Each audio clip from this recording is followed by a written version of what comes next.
أهلا بيكم في حلقة جديدة من قناة تحليلك كان إيه بعنوان الميكروب الحلزوني من جوه المعمل. قبل ما نبدأ الحلقة اعمل سبسكرايب لو انت مش مشترك في القناة. يلا نبدأ الحلقة بتاعتنا. يعني ايه مصطلح ميكروب حلزوني اللي هو منتشر بين المصريين ده؟ كلمة ميكروب حلزوني أصلا نوع من البكتيريا اسمه هيليكوباكتر بايلوري، والبكتيريا دي بتكون سالبة الجرام أو جرام نيجاتيف بكتيريا. البكتيريا واخدة شكل حلزوني، ده بيكون شكلها علشان كده سموه ميكروب حلزوني. تخيل بقى إن 50% من الناس في العالم مصابين بالبكتيريا دي، ومعظم الإصابات بتكون في دول العالم النامي، لأن هي أصلا عدوى بكتيرية، فسهل إن الإنسان يتصاب بيها. وكمان بيتم الإصابة بيها عن طريق التلوث بالبراز والتلوث بإفرازات من المعدة أو عن طريق الفم. مشكلة البكتيريا دي إن هي أصلا بتعيش في المعدة، هي تعتبر من المسببات الرئيسية ورا حدوث التهاب في جدار المعدة وقرح المعدة، وكمان بتقدر تسبب سرطان المعدة بعد كده من ضمن مضاعفات الإصابة بيها. المشكلة بقى إن معظم المصابين بيها مش بيظهر عليهم أي أعراض، ولو ظهر عليهم أعراض بتكون ألم في البطن وغثيان وإحساس بحرقان في المعدة وسوء هضم. إزاي يتم تشخيص الإصابة بالميكروب الحلزوني؟ لأن 50% من المصابين بالميكروب الحلزوني في خطر التعرض للإصابة بسرطان المعدة، فإحنا محتاجين تحاليل من البداية تشخص الإصابة بالميكروب الحلزوني عشان لو موجود يتم العلاج من بدري وما يوصلش مع المريض لمرحلة سرطان المعدة. وطبعا التشخيص هنا بيتم عن طريق التحاليل، والتحاليل بيكون فيه كذا نوع، ومن ضمن التحاليل دي أول واحد معانا هو H. بايلوري أنتيجين إنستول تيست. ده تحليل بيتم من عينة براز وبيكشف عن وجود الأنتيجين. تاني تحليل هو H. بايلوري أنتي بودي إن بلود تيست. تحليل بيتم من عينة دم وبيكشف عن الأنتي بودي للبكتيريا في الدم. على فكرة انت كمان ممكن تعمل التحليل ده من عينة البول مش دم بس. تالت تحليل هو يوريا بريس تيست، والتحليل ده بقى بيتم عن طريق النفس، يعني هنا لا محتاج دم ولا محتاج براز ولا محتاج بول. رابع تحليل هو gastric biopsy for histopathology test. تحليل باثولوجي، ده بيتم عن طريق ان احنا بناخد عينة بايوبسي من جدار المعدة، باعتبار ان ده المكان اللي بتعيش فيه البكتيريا. التحليل ده يعتبر جولد ستاندرد لتشخيص الإصابة بالميكروب الحلزوني. وتعالى نقيم التحاليل اللي فاتت على أساس السنسيتيفيتي. وفكرة السنسيتيفيتي هنا يعني هتقولك إيه هي التحاليل اللي تقدر تعتمد عليها في تشخيص المريض بالإصابة بالميكروب الحلزوني.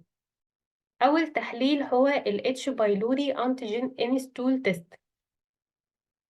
ده عالي في السنسيتيفيتي، يعني تقدر تعتمد عليه كتشخيص لحالة المريض بالإصابة بالميكروب الحلزوني. تاني تحليل هو ال H. بايلوري Antibody in Blood Test. ده تحليل قليل في السنسيتيفيتي، فتحليل لا يعتمد عليه كتشخيص للبيشنت. تالت تحليل هو اليوريا بريس تيست، وده برضو عالي في السنسيتيفيتي. في تحليل مهم اسمه بكتيريال كلتشر تيست. احنا في الأساس قلنا إن الميكروب الحلزوني ده نوع من البكتيريا، فإذا أنا ينفع أعمل له مزرعة، والمزرعة هنا هتتم عن طريق عينة براز. يعني مثلا ده عبارة عن بلاد أجار حصل عليه جروث لل H. بايلوري بكتيريا. خلي بالك إن البكتيريال كلتشر هنا في حتة تانية خالص بالنسبة للإتش بايلوري، لأن ده عندها سبيسيفيستي للميكروب الحلزوني. بمعنى بقى هنا ان لو التحليل ده طلع ايجابي للشخص، هيبقى معناه ان هو مصاب بالميكروب الحلزوني بشكل 100%.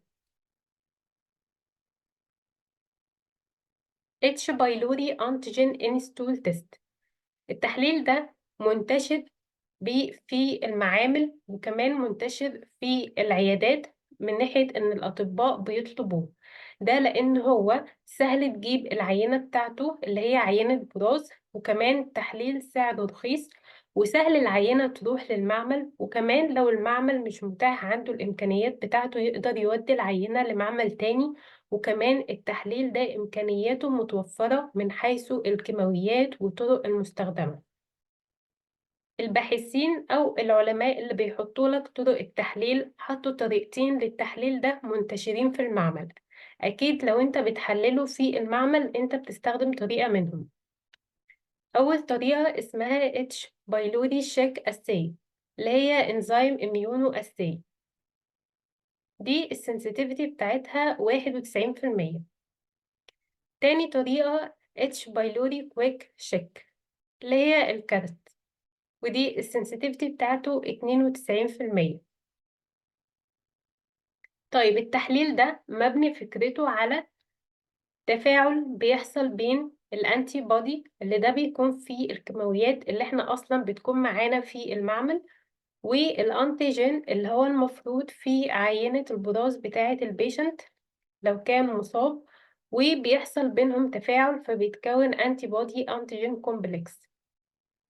فكده احنا فهمنا اننا بندور على الانتيجين بتاع البكتيريا اللي هو الميكروب الحلزوني في عينات المريض. يعني احنا كده بنتعامل في تحاليل السيريولوجي على تركيز من الانتيجين مع تركيز من الانتي بودي. النتائج بتاعة التحليل لو طلع ايجابي هيبقى معنى كده ان الشخص مصاب بالبكتيريا، يعني عنده ميكروب حلزوني. طيب لو طلع سلبي مش معنى كده ان الشخص مش مصاب بالبكتيريا. احنا لسه قايلين ان التحليل مبني فكرته على تركيز بين الانتيجين مع الانتي بودي عشان دي تحاليل سيريولوجي. فممكن يكون الشخص مصاب ببكتيريا الاتش بايلوري ونسبتها قليلة في المعدة، فبالتالي نسبة الأنتيجين في البراز هي كمان قليلة، فبالتالي التفاعل ده بين الأنتيجين والأنتي بودي ما حصلش، فالتفاعل ادى سلبي كاذب، فالتحليل طلع سلبي لكن الشخص مصاب بالميكروب الحلزوني. وبكده تكون حلقتنا انتهت.